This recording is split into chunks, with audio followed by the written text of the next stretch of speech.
ভীষণ টিভির সংবাদে আপনাদের সবাইকে স্বাগত।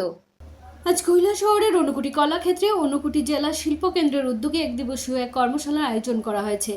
উত্তর পূর্ব রূপান্তরমূলক শিল্পায়ন প্রকল্প 2024 উন্নতি 2024-এর মূল বিষয় হলো উত্তর পূর্ব ভারতের রাজ্যগুলিতে কোনো ব্যবসায়ী বা সংস্থা যদি মাঝারি বা ভারী শিল্প কারখানা খোলার উদ্যোগ গ্রহণ করে তাহলে ভারত সরকার 50% অর্থ রাশি ভর্তুকি দেবে।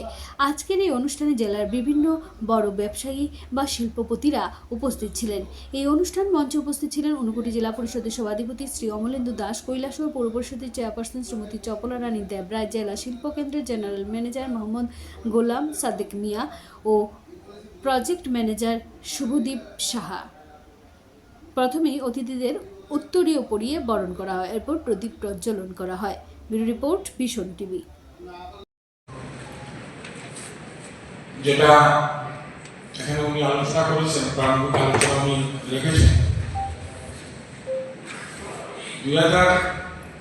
9 মার্চ 2024 সালে আমাদের দেশের প্রধানমন্ত্রী যশস্বী নরেন্দ্র মোদীজি এবং কেন্দ্রীয় শিল্প মন্ত্রক এটা প্রকল্প আমাদের উত্তর পূর্বাঞ্চলের জন্য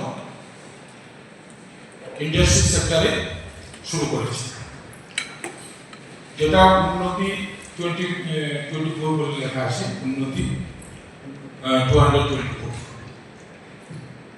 তো ইন্ডাস্ট্রি বিশেষ করে আমাদের দেশের প্রধানমন্ত্রী আমাদের নর্থ ইস্টার্নকে অষ্টলক্ষ্মী বলে খ্যাত করেন, উনি অষ্টলক্ষ্মী বলেন আমাদের নর্থ ইস্টে। এবং এই নর্থ ইস্টে ইন্ডাস্ট্রিকে এগিয়ে নিয়ে যাওয়া, এটাই হচ্ছে এটার মূল লক্ষ্য। তার জন্য এই প্রকল্প নেওয়া হয়েছে এবং তার জন্য ফান্ডিংয়ের ব্যবস্থা করা হয়েছে প্রায় 12,000 কোটি টাকা, 10,000 কোটি। এটা দুটো ভাগে ভাগ হয়েছে এই ফান্ড।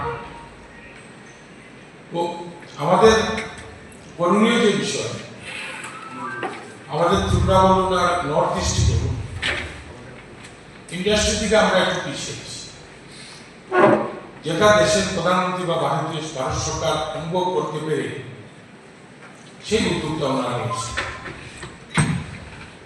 আমরা ভারতে দেখি, ভারতের বিভিন্ন রাজ্যে যতগুলো ইন্ডাস্ট্রি এবং যেভাবে কর্মসংস্থান ওই ইন্ডাস্ট্রিগুলোতে হচ্ছে, সেই তুলনায় আমরা অনেকটা পিছিয়ে আছি।